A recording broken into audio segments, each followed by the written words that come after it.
السلام علیکم ورحمۃ اللہ وبرکاتہ۔ میرے پیارے بہنوں اور بھائیوں، آج ہم ایک ایسے سوال پر بات کرنے جا رہے ہیں جو اگر کسی انسان کے دل میں اتر جائے اس کی زندگی بدل سکتی ہے۔ اس کا چلنا، اس کا سوچنا، اس کا دیکھنا، سب کچھ بدل سکتا ہے۔ سوال یہ نہیں کہ نفس کیا ہے، سوال اس سے بھی بڑا ہے، اللہ نے نفس کو پیدا ہی کیوں کیا؟ اگر اللہ تعالیٰ چاہتے تو انسان کو فرشتوں جیسا بنا دیتے، بے گناہ، پاک، جن کے اندر نہ خواہش، نہ ضد، نہ غصہ، نہ حسد، نہ لالچ۔ مگر اللہ نے انسان کو ایسا نہیں بنایا۔ اللہ نے انسان کو ایک ایسا وجود بنایا جس کے اندر محبت بھی ہے اور خواہش بھی، نور بھی ہے اور سرکشی کی آگ بھی۔ اور اللہ نے قرآن میں فرمایا وَنَفْسٍ وَمَا سَوَّاهَا فَأَلْهَمَهَا فُجُورَهَا وَتَقْوَاهَا۔ قسم ہے نفس کی اور اس ذات کی جس نے اسے درست بنایا، پھر اسے اس کی برائی بھی سکھا دی اور اس کی نیکی بھی۔ میرے عزیزو، اللہ نے نفس کو صرف اس لیے پیدا نہیں کیا کہ وہ ہمیں گمراہ کرے، نہیں۔ اللہ نے نفس کو اس لیے پیدا کیا کہ انسان کے اندر امتحان ظاہر ہو جائے۔ جس طرح سونا آگ میں تپ کر خالص ہوتا ہے، اسی طرح انسان نفس کی خواہشوں سے لڑ کر پاک ہوتا ہے۔ کبھی آپ نے سوچا اگر ہمارے اندر نفس نہ ہوتا تو صبر کیسا ہوتا، تو تقوی کیسے بنتا، تو مجاہدہ کہاں ہوتا، تو اللہ کے قریب ہونے کی لذت ہم کیسے جانتے؟ عمر بن خطاب رضی اللہ تعالیٰ عنہ فرماتے تھے کہ میں نے جب بھی اپنے نفس کو مارا، اللہ نے مجھے بلندی دی۔ کیوں؟ کیونکہ نفس کو قابو کرنا ہی اصل مردانگی ہے۔ نبی کریم صلی اللہ علیہ وسلم نے فرمایا، اصل مجاہد وہ ہے جو اپنے نفس سے لڑے اللہ کی اطاعت کے لیے۔ نفس اگر نہ ہوتا تو یہ لڑائی بھی نہ ہوتی، اور اگر لڑائی نہ ہوتی تو اللہ کے ولی بھی نہ بنتے۔ میرے بھائی اور بہنوں، انسان صرف اس وقت بڑا بنتا ہے جب وہ اپنی خواہش کو اللہ کی رضا کے آگے توڑتا ہے، جب وہ کچھ چاہ کر بھی چھوڑ دیتا ہے، جب وہ کچھ کر سکتا ہے مگر صرف اللہ کے خوف سے نہیں کرتا۔ کبھی رات کو کوئی گناہ تمہیں بلاتا ہے، تمہارے ہاتھ کانپتے ہیں، دل دھڑکتا ہے، آواز آتی ہے کہ ایک دفعہ کر لو، کون دیکھ رہا ہے؟ یہ نفس ہے۔ اور پھر دل کے اندر دوسری آواز آتی ہے، ڈرو اللہ سے، وہ دیکھ رہا ہے۔ یہ تقوی ہے۔ اور جو اس وقت اللہ کو چن لیتا ہے وہ اللہ کا بندہ کہلاتا ہے۔ اور یہی وجہ ہے کہ اللہ نے نفس کو پیدا کیا۔ اللہ چاہتا تھا کہ انسان اپنی مرضی سے اسے چنے، اپنی چاہتوں کو اس کے لیے چھوڑے، اپنی خواہشوں پر اللہ کی محبت کو ترجیح دے۔ قرآن شریف میں اللہ فرماتے ہیں، ام حسبتم ان تدخلوا الجنة ولما يأتكم مثل الذين خلوا من قبلكم، یعنی جنت کی قیمت خواہشات کا خون ہے، جنت کی قیمت نفس کی مخالفت ہے، جنت کی قیمت دل کی جنگ ہے، اور یہ نفس اسی لیے پیدا کیا۔ اب سوال یہ پیدا ہوتا ہے، نفس انسان کے اندر رکھا کیوں گیا؟ علماء فرماتے ہیں، اللہ نے نفس اس لیے رکھا تاکہ انسان اللہ تک محنت سے پہنچے، سفر سے پہنچے، جد و جہد سے پہنچے۔ اگر انسان کے اندر شہوت، غصہ، لالچ اور حسد نہ ہوتے تو انسان کے اعمال فرشتوں جیسے ہوتے، اور پھر انسان کا مرتبہ فرشتوں کے برابر رہتا۔ مگر اللہ نے انسان کو اس لیے پیدا کیا کہ وہ فرشتوں سے بھی آگے نکل جائے۔ کیا تم نے نہیں پڑھا؟ فرشتوں نے کہا، یا اللہ، یہ انسان زمین پر فساد کرے گا، خون بہائے گا۔ اللہ نے جواب میں بس یہ نہیں کہا کہ وہ سب کچھ نہیں کرے گا۔ اللہ نے فرمایا، انی اعلم ما لا تعلمون، میں وہ جانتا ہوں جو تم نہیں جانتے۔ کیا جانتے تھے اللہ؟ یہی کہ انسان کے اندر خواہش بھی ہوگی، غلطی بھی، کمزوری بھی، مگر اسی خواہش، اسی غلطی، اسی کمزوری کے باوجود جب وہ اللہ کو چنے گا تو اس کا درجہ فرشتوں سے اوپر ہو جائے گا۔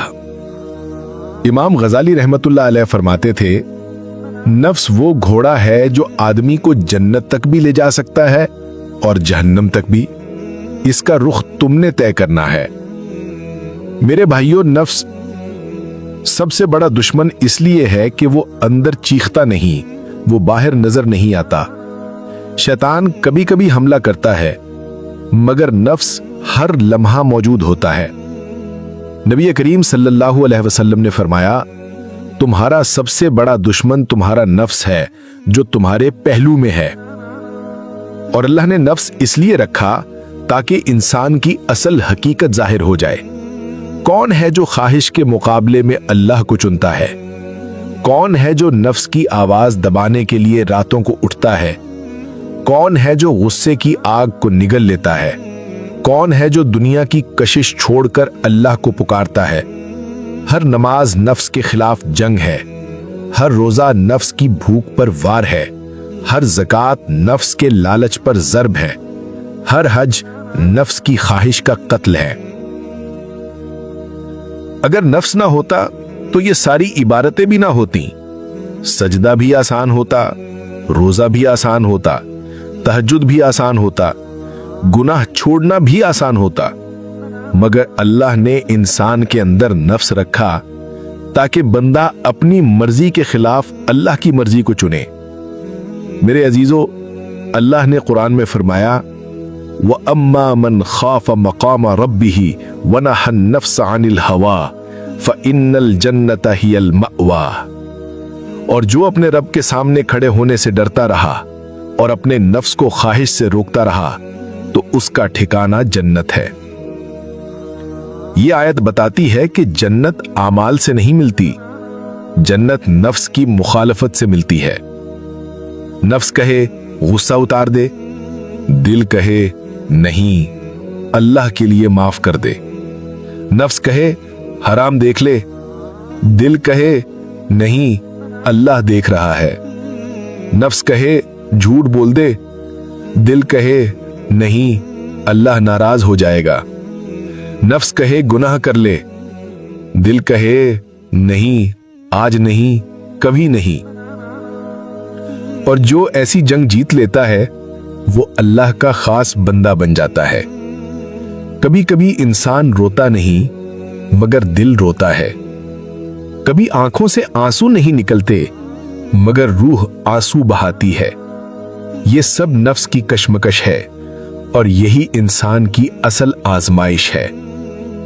نفس کو اللہ نے اس لیے پیدا کیا کہ انسان سیکھے کہ اللہ تک پہنچنے کا راستہ خواہش کو قتل کرنے سے نکلتا ہے، اپنے دل کو پاک کرنے سے نکلتا ہے، اپنے اندر کے دشمن کو ہرانے سے نکلتا ہے۔ اور اللہ کے ولی دنیا سے نہیں ڈرتے، وہ اپنے نفس سے ڈرتے ہیں۔ انہوں نے نفس کا سر کاٹا، خواہش کو مارا، اپنی چاہت کو اللہ کی چاہت کے آگے رکھا، اسی لیے وہ ولی کہلائے۔ انہوں نے نفس کو سجدے میں جھکایا، اللہ نے انہیں ولیوں میں گنتی کر لی۔ مگر میرے بھائیوں، یہ سب کچھ تبھی ممکن ہے جب نفس کو پہچانا جائے، جب نفس کے ہر حملے سے بچا جائے، اور جب دل کے دروازے پر اللہ کے نام کا دانہ پیند رکھا دیا جائے۔ تو یاد رکھو، نفس تمہارا سب سے بڑا دشمن ہے مگر تمہارا سب سے بڑا محافظ بھی۔ اگر تم اسے جیت لو تو سمجھو کہ اللہ تک پہنچنے کا راستہ پا لیا، اور اگر تم نے اس کے آگے ہار مان لی تو سمجھو کہ دنیا اور آخرت میں خود کو ہلاک کر لیا۔ تو پھر سوچو، نفس کو کیا کرنا ہے، اسے کیسے ہرانا ہے، اور کس طرح اس کے آگے اپنے اللہ کے حکم کو کھڑا کرنا ہے۔ نفس کے 3 درجے اور وجہ تخلیق۔ اور میرے عزیزو، جب انسان اللہ کی اس تخلیق یعنی نفس کو سمجھنا شروع کرتا ہے تو اس کی ایک نئی دنیا کھلتی ہے، کیونکہ نفس صرف ایک چیز نہیں، یہ 3 شکلوں میں انسان کے اندر کام کرتا ہے۔